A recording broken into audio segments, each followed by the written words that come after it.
Donc, on est dans une autre présentation qui commence de manière différente de les autres. Qui commence de manière différente des autres, pour parler un meilleur français. Et donc, le thème de ces présentations-ci, vous m'excusez, je suis en train de rebrancher mon petit ordinateur. Le thème de ces présentations-ci, ou de celle-ci plutôt, c'est un thème qui est double. J'aimerais ça parler du symbole national au Québec, ou du drapeau, de manière plus précise, mais de manière illustrative. Puis là, vous pouvez peut-être vous demander pourquoi est-ce que quelqu'un comme moi qui s'intéresse à la question des institutions, comme c'est plutôt évident du fait du reste des présentations que je vous ai faites ici, j'aimerais ça aborder une question comme ça. Ben, écoutez, une personne a différents intérêts dans la vie. Puisque vous venez de voir, c'est un œuvre, je dirais pas magistrale, là, mais tout de même, c'est un œuvre que j'ai faite hier pour le fun, sur un coin de table, avec la peinture pour du tissu. Je voulais tester comment ça marchait, puis je me disais que j'allais commencer comme ça. Mais en même temps, ça renvoie en fait, cette idée-là d'œuvre, renvoie à une autre idée que j'avais eue à un moment donné. Puis, je ne vais pas vous la présenter ici nécessairement, encore une fois, pour faire... je ne vais pas vous mentir, oui, je veux promouvoir mes idées. Je ne vais pas vous mentir, oui, je veux le promouvoir, mais il y a un autre but derrière ça. Et c'est vous faire réaliser, entre autres les gens de Constitution, comment, même sur une question bénigne comme celle-là, du symbole national, qui est quand même une question importante, mais qui n'est pas... on ne s'attend pas à avoir une révolution du côté des membres de Constitution sur cette question-là. Les constitutionnalistes qui ont mis en place le groupe Constitution, puis l'INM, puis même les citoyens, ne s'attendent pas nécessairement à ce qu'on remette en question le drapeau du Québec. Mais je me permets de le faire pour le fun. Puis, pour vous donner une idée qui, à mon avis, devrait être étudiée sérieusement. Mais, encore une fois, j'ai un but, vous m'excuserez du terme, mais un peu pédagogique ou illustratif en faisant ça. Et puis, c'est pour illustrer comment cette expérience-là de constitution est limitée. Et puis qu'il y a des questions, même, vous m'excuserez, c'est pas une question niaiseuse, mais une question matérielle, comme ça, qu'on peut peut-être dire, là, ou un peu, qui semble à l'écart, finalement, des préoccupations de la majorité des personnes, qui pourraient nécessiter une discussion plus large. Et puis, donc, si ça faisait pas sens ce que je viens de dire pour vous, continuez, puis vous allez voir que ça va faire plus sens. Donc, à un moment donné, je réfléchissais sur le drapeau du Québec. Puis je me suis dit, dans le fond, pourquoi est-ce qu'on n'aurait pas, nous autres, si on veut être un peu différent des autres pays, surtout si on veut fonder un autre pays, mais même si on n'en fonde pas un, pourquoi qu'on se dit pas on pourrait le faire avant, pourquoi qu'on se dit pas que le Québec va avoir un drapeau différent? Tous les pays ont un drapeau à peu près la même forme, puis il y en a qui la forme, c'est peut-être un peu plus carré que rectangulaire, puis évidemment, ce qu'il y a dessus change, Mais pourquoi est-ce que nous, on ferait pas un peu œuvre d'innovation à ce niveau-là, puis que on changerait quelque chose de plus fondamental à notre drapeau? Puis en fait, là, j'ai deux idées qui me viennent à l'esprit. Donc, c'est un peu comme la version 1.0 puis la version 2.0. Puis donc, je ne sais même pas laquelle je suis en train de vous suggérer, mais d'une certaine manière, les deux me semblent intéressantes de toute manière, puis il y a peut-être une manière de les combiner d'une manière ou d'une autre. Donc, la première, c'est qu'on pourrait se dire qu'on va avoir un drapeau qui est différent des deux bords. Ça semble drôle, dans ce sens que tous les drapeaux, le drapeau de l'Allemagne, il y a les mêmes couleurs, puis la même présentation d'un côté ou de l'autre, puis tous les drapeaux dans le monde ont la même chose. Mais pourquoi est-ce qu'on ne se dirait pas que d'un côté, on a le fleur de lysée tel qu'on le connaît, on a la croix blanche avec les 4 fleurs de lys, puis on pourrait discuter la symbolique de tout ça qui est d'une certaine manière à la fois simple et profonde, puis c'est l'idée d'une bannière, ou d'un drapeau dans ce cas-ci, mais ce qui est une bannière pour une nation, pour un peuple. Et de l'autre côté, ça c'est la version 1.0. De l'autre côté, on pourrait avoir avec le prototype que je viens de vous montrer, si vous me permettez, un drapeau bleu avec une lisse blanche dans le centre. Et puis, la symbolique que je verrais de ça, hein, c'est de dire que d'un côté, il y a une symbolique qui représente davantage l'unité des Québécois, d'une certaine manière, puis de l'autre, hein, la diversité. Il y a 4 listes, puis il y a une croix, puis il y a un autre sens, hein, aux fleurs de lysée. Je vous cache pas que la fleur de lysée est beau, puis il est peut-être plus beau que ce que je viens de vous présenter. Hein. Sauf que l'idée, c'est que on mettrait un peu une graine de sable à l'intérieur de certains livres. Ça serait drôle. T'sais. En ce sens que, premièrement, quand on devrait afficher notre bannière, il y aurait 2 côtés différents. Ça serait comique, ça serait intéressant. T'sais.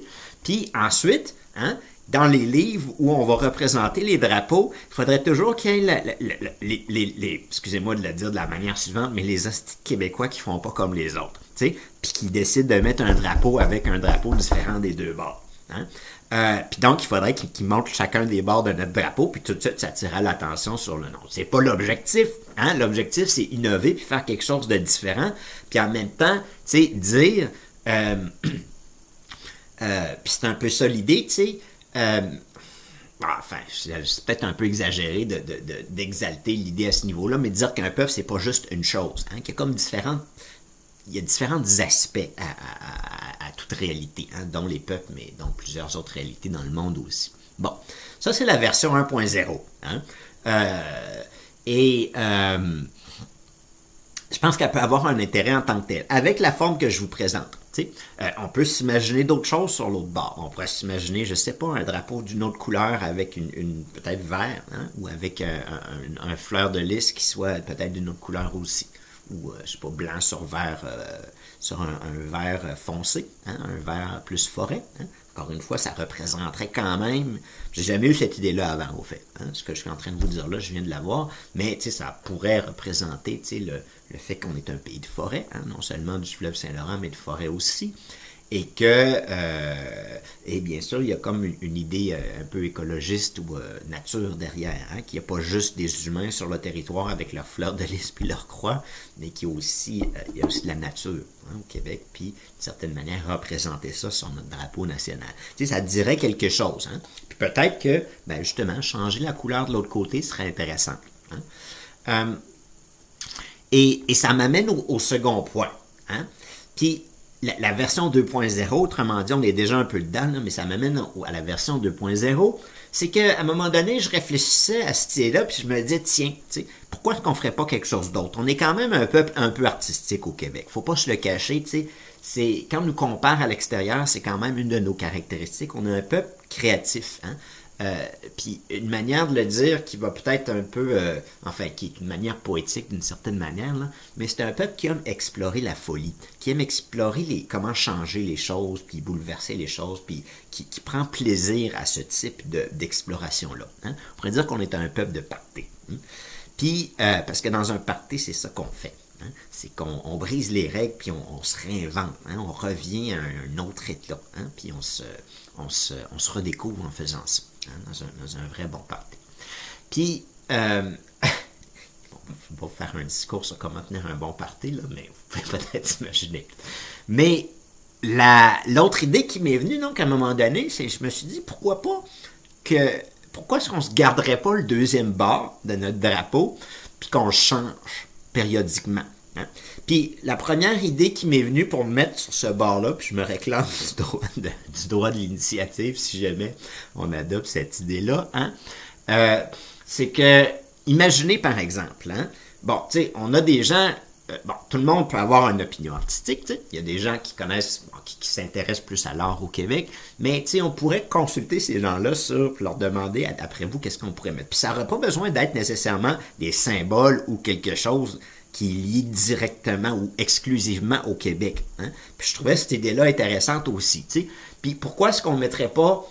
là, ce serait comme une première, puis après on changerait. T'sais. On pourrait changer aux 10 ans, puis avoir un genre de grand concours, ou peut-être même un vote ou une délibération qui sait des artistes sur la question. On pourrait se faire une petite assemblée citoyenne en pigeant des gens qui peuvent être identifiés comme artistes, qui seraient dans un bassin de... dans un grand chapeau, hein, puis qu'on pourrait piger au sort des gens là-dedans, puis ce serait un peu les jurys, hein, de qu'est-ce qu'on va mettre sur le revers du drapeau québécois, ou enfin, il n'y a pas vraiment de revers, il y a deux sens, tu sais, mais qu'est-ce qu'on va mettre de l'autre côté, entre guillemets, pendant 10 ans. Puis qu'on pourrait donc avoir un drapeau qui dure 10 ans, puis après 10 ans, on refait l'expérience, puis on décide de mettre un autre symbole.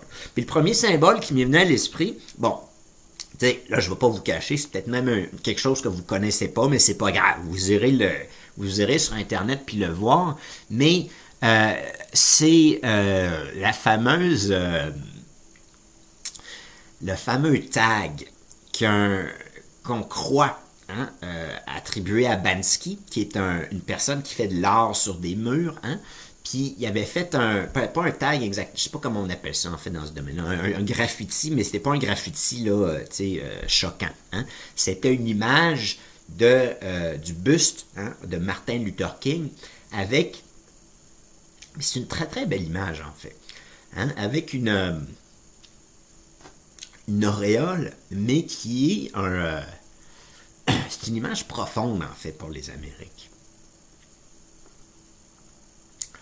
Avec une auréole qui est sous la forme d'un capteur de rêve.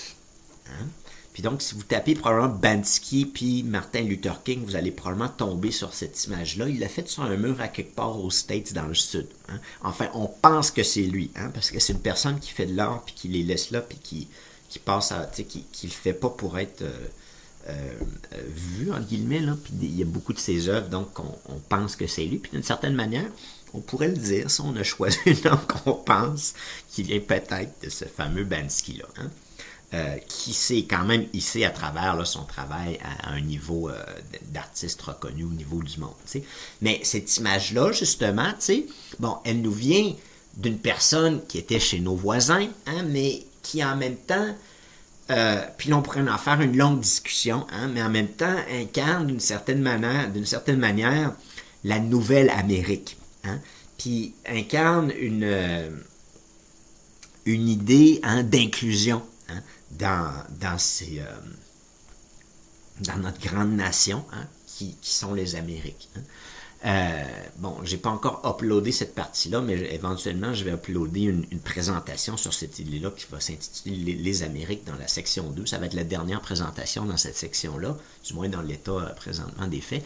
Puis donc, on a au Québec une nation, on forme une nation francophone à l'intérieur présentement du pays binational qu'est le Canada, avec la nation anglophone qui forme aussi une nation.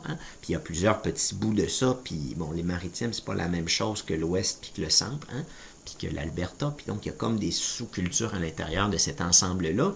Mais beaucoup plus largement, les Québécois ont fait partie des Amériques. Et on le sait pas d'une certaine manière. C'est une idée que j'explore. Enfin, pas qu'on le sait pas, on n'est pas si niaiseux que ça, mais culturellement, on n'a pas encore bien compris qu'on a beaucoup en commun avec les peuples d'Amérique latine, dont une histoire qui se ressemble, puis cette image-là, justement, de Martin Luther King, qui nous vient plus près que de l'Amérique latine, mais néanmoins, est un symbole d'une certaine manière des Amériques, puis du monde plus largement, mais c'est un symbole, puis d'ailleurs, Banksy est pas... Banksy, je pense que c'est un Anglais, c'est un British, mais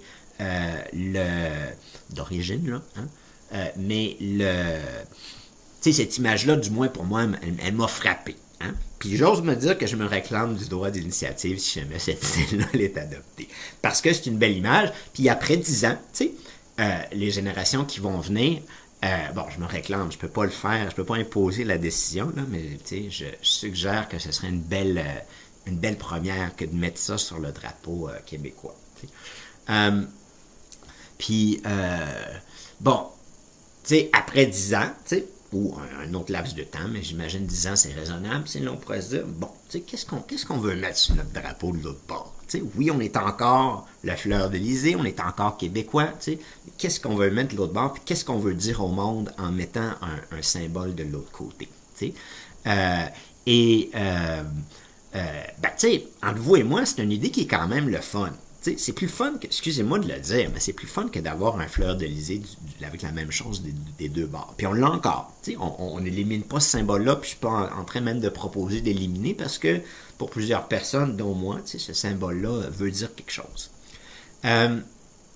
Sauf que, faut pas se cacher. Hein? Ce serait le fun de faire ça. Puis, tu sais, encore une fois, je pense que c'est une idée qui pourrait faire des petits ailleurs, puis d'autres pays pourraient dire, ouais, encore des Québécois qui nous montrent comment faire. Hein?